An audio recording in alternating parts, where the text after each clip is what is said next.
Hey everybody, welcome to your Yin Yoga practice for today. This one we're going to focus a lot on legs and hips, and also want to give a special welcome to all of our members at theyogamat.com. So go ahead and grab a couple blankets and head over to your mat. We'll get started.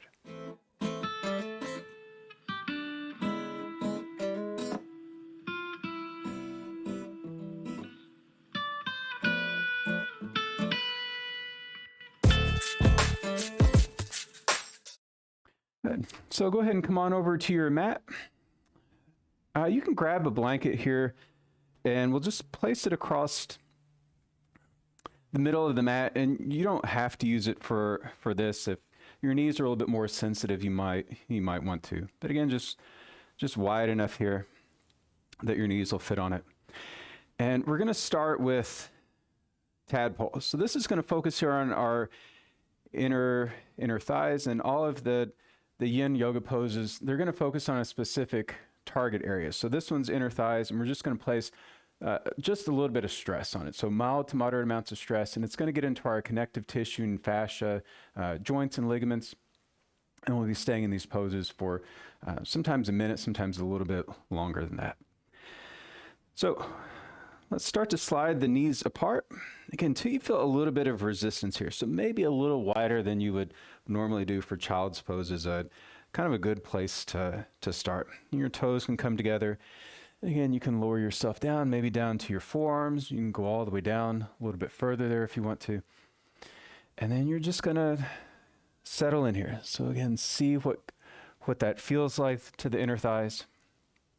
Let's get our timer started. And then kind of evaluate it.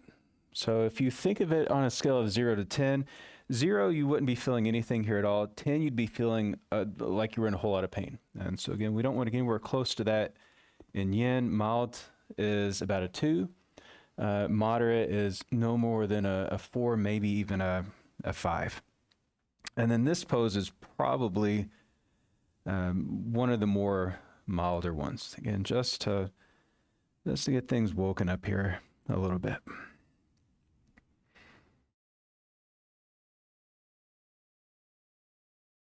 And as we stay in a yin pose, it's pretty likely going to change a little bit. So it could start out mild, then it could get a little bit more on that moderate end if you know, the longer that you stay here.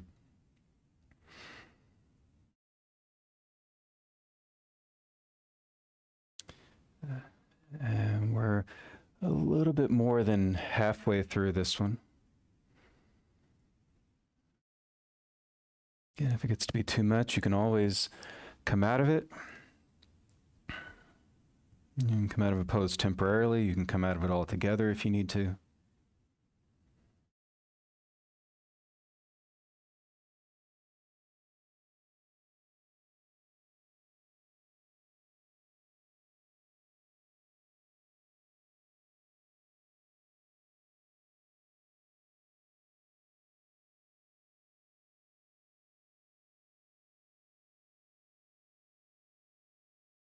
And it's our time. Go ahead and work your way back up. Just going to bring the knees in a little bit closer toward one another, and then we'll take a counter pose. So let's rest here in child's pose, and you can come down as much as you want. Again, spend here just a little bit of time in child's pose to rest.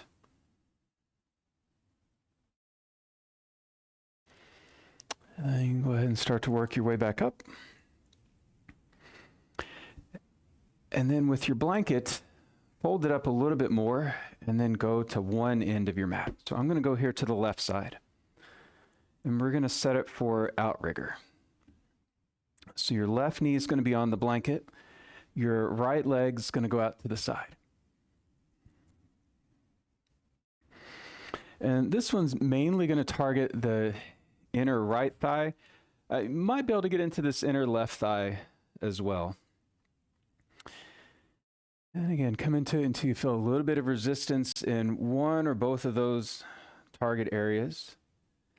And once you get there, evaluate it, see what it feels like, see if it's in that mild to moderate range. If it's not, make your adjustments. And your pose doesn't have to look like mine is. So I'm staying up here on my hands, I got my hips lifted. You might choose to drop down to your forearms and even press your hips back toward that left foot. So set up until you feel resistance in those couple target areas. If you want to try to get into that left inner thigh, you most likely are going to have the knee a little bit to the outside of that hip, like I've got mine.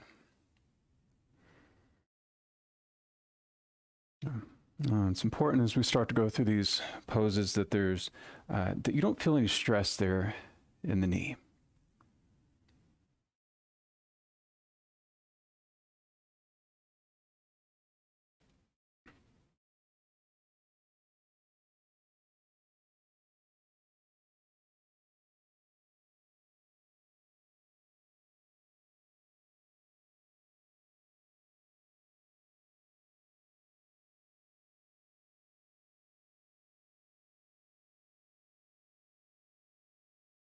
As you go through this, you just want to take regular, even breath. In the other classes, we would do ujjayi breath, that fire breath to build heat. But again, yin works. It's a little bit more effective when your muscles are cold. So again, we don't need to heat up for it. It's just regular breath.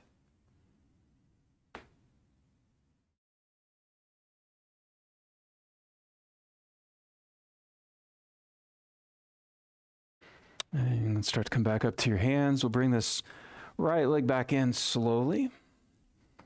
And then let's set up for the other side. Take that right knee to the blanket. We'll take the left leg out. And again, set up like you did on the other side. And then work your way into it until you feel resistance. Again, you don't have to match range of motion from one side to the next. It's very likely that won't happen. Again, hips might be lifted on one side, but maybe they're going to go back a little bit further on the other.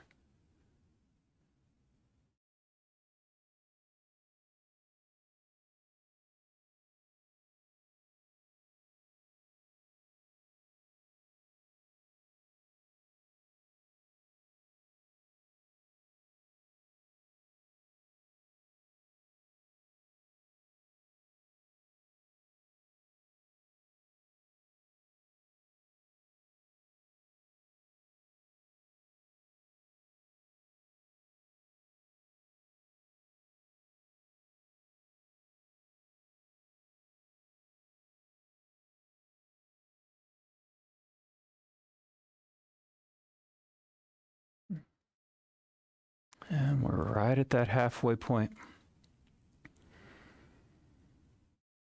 So usually after you've been in a pose for a minute or so, then it starts to change. And so again, that's why you always want to kind of see how the pose feels, the level of stress you've got in it, and then again, knowing when to back off or trying to go into it a little bit further. Just try to relax the muscle there in that left leg.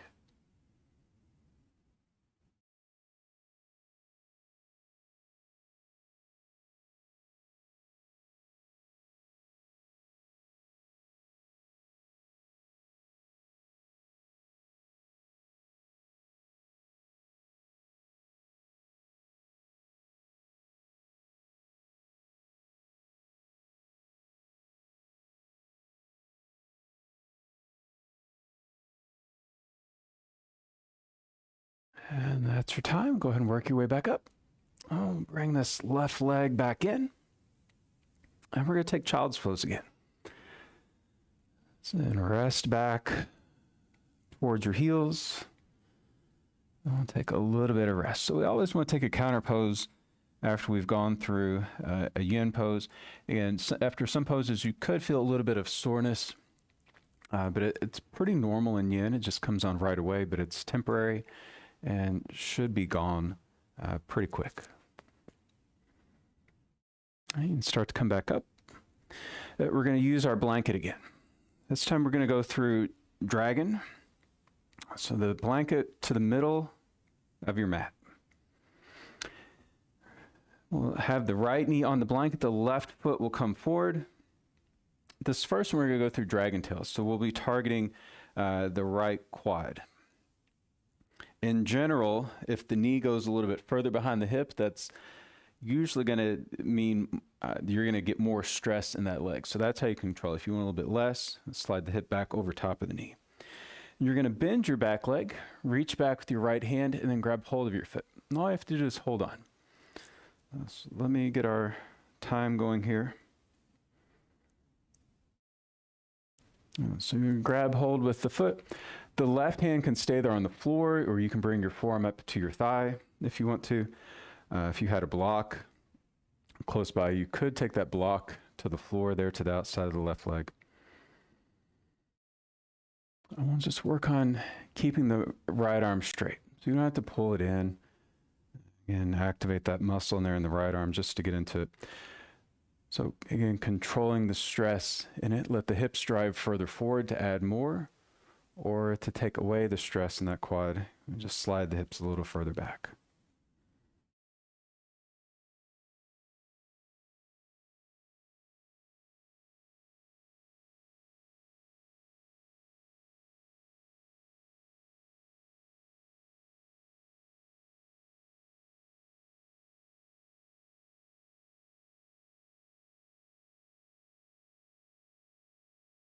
For time, go ahead and let that leg go. Let's take it back into a tabletop. So you can counter one of two ways. You can go to downward dog if you want to and pedal the feet, or if you just don't want to do down dog and yin, then you can take this one that I'm doing. So from tabletop, I'll just take the right leg back, keeping the toes curling under, and then you can kind of rock back and forth on that foot. And bring just a little bit of movement back in here for our counter. And then when you feel like that's been enough, let's set it for the other side. So we'll take the left knee to the blanket, the right foot forward. Then you want to bend your back leg, grab hold with your left hand.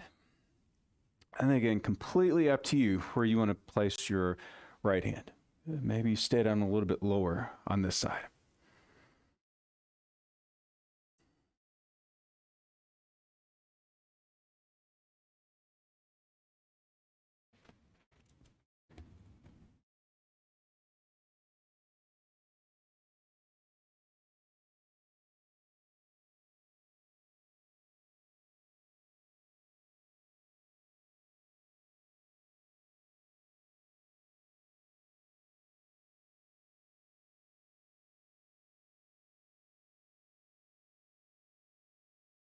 Again, you can come out at any point that you need to if it ends up being too much.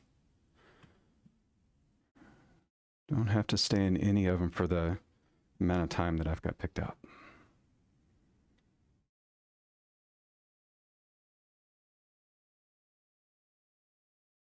That's our time. Go ahead and set it down.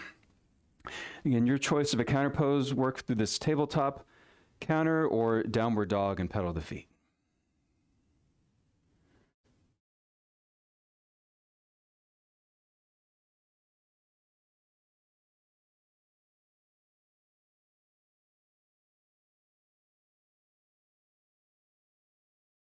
Let's go ahead and set that down. Good. You can keep your blanket close by, and you might fold it up a little bit more. We're going to take caterpillar. So we've gone through a couple poses that got to the inner thighs. We added one that got into our quads, and we're going to target the back of the legs on this one. And for your forward folds, if you feel like your pelvis is tilting backwards, then that's where you want to start to use this blanket. You just sit on the rolled edge, and that'll get you going in the right direction. So with your legs out straight, caterpillar, we'll just start to crawl the hands forward. And again, crawling until you feel a little resistance there to the back of the legs. And let me get our timer going here. Again, relax the muscles.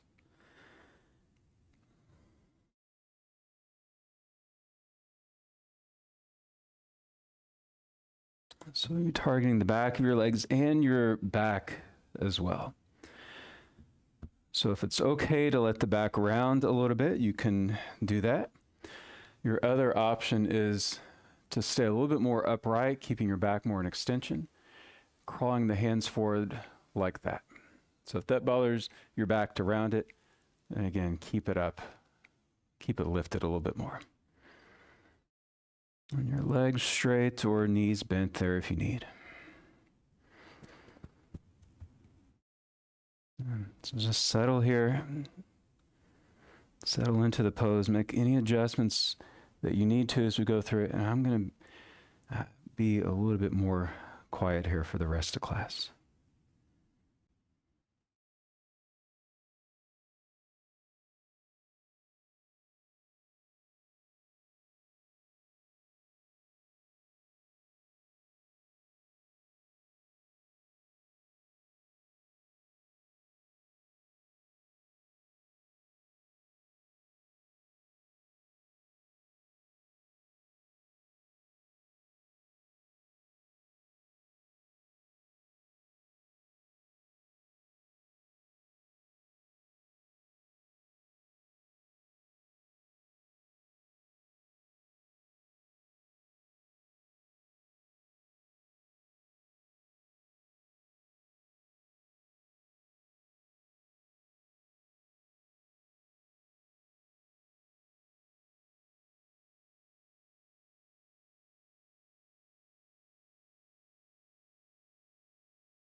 Yeah, it's our time. Let's go ahead and make our way back up.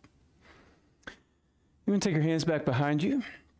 I'll just kind of rock the feet from side to side. You can bounce knees up and down here a little bit, maybe point and flex the feet. And then from here, come to a comfortable seated position.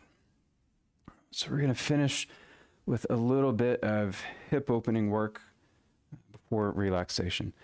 So you could sit cross legs, your right shin in front of your left, or if you'd rather sit in shoelace, that would be your right knee stacking on top of your left. You could work there. And again, you can sit on the blanket if you want to. So again, this will get into one, maybe both of the hips, but again, very important that it doesn't get into the knees. So if shoelace bothers your knees, try the other one. If that still doesn't get it, block, blanket underneath the one that feels like it needs a little bit of support. And then you can stay upright, or you can start to walk the hands forward.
And you're a little more than halfway through on this one.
And go ahead and make your way back up. And take your hands behind you, lean back a little bit, and do your legs. So windshield wipers, you can take that if that's appropriate. Your feet are going to go wide, knees drop from one side to the next. Again, your alternative counter is, again, just like we did before with the straight legs. Letting the ankles rock side to side. And then we'll set it for the other side, the left shin in front or the left knee on top. And again, importantly, it doesn't have to be the same pose that you did on the other side. Again, stay upright, or we'll add that forward fold in again.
Third time, go ahead and come back up.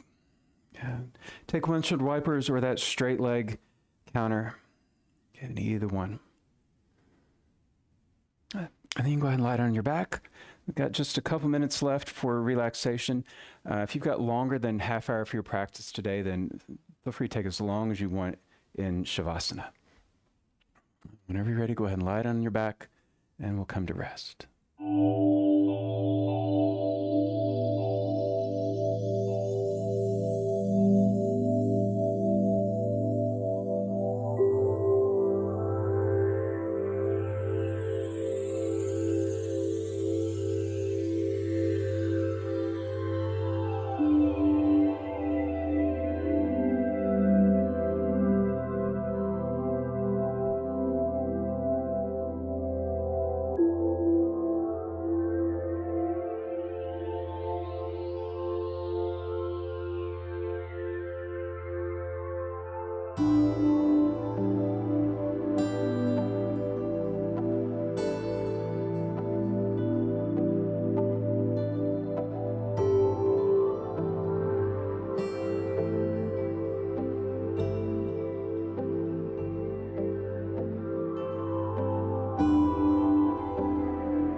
Take your time, start to make your way back up to a comfortable seated position. And bring your hands to your heart, close your eyes.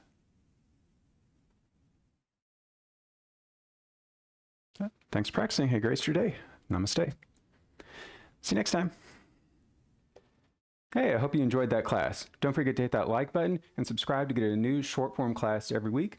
And if you like what you see and you want to support me, go become a member at theyogamat.com. You'll get unlimited live virtual classes every week and access to our on-demand library with over 500 classes in it. Have a great day. Namaste.